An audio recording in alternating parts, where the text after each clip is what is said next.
আমাদের বাংলাদেশে বেশিরভাগ সংসারেই দেখা যায় বৌমা আর নিজের ঘরের মেয়ে মানে ননদের মধ্যে অনেক বেশি পার্থক্য করেন তারা। এই মনে করেন বাড়ির বউ যদি কোথাও ঘুরতে যায় বা বন্ধু বান্ধবদের সাথে একটু ঘুরে, তাহলে খুব সমস্যা। আর তাদের বাড়ির মেয়েই যদি হাজারো ছেলে, 3টা 4টা ছেলের সাথে ঘুরে বেড়ায়, ফেসবুকে ছবি পোস্ট করে বেড়ায়, তাতে সমস্যা নাই, সেটা তো বাড়ির মেয়ে, কোনো প্রবলেম নাই। আর বাড়ির বউ যদি কোথাও ঘুরতে যায়, সাথে যদি একটা মেয়েও থাকে, তাতেও সমস্যা। আরে ভাই, এইসব বৈষম্য দূর করেন, বুঝছেন?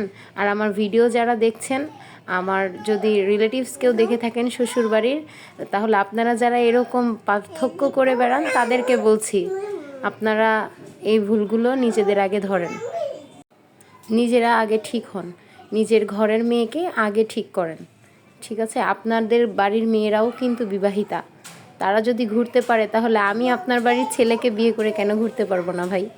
এসব ভালো না, ঠিক আছে? তো আমার ভিডিওটা একটা চিংড়ি মাছ রান্নার রেসিপি ছিল, কেমন লাগলো সবাই কমেন্ট করে জানাবেন। আল্লাহ হাফেজ।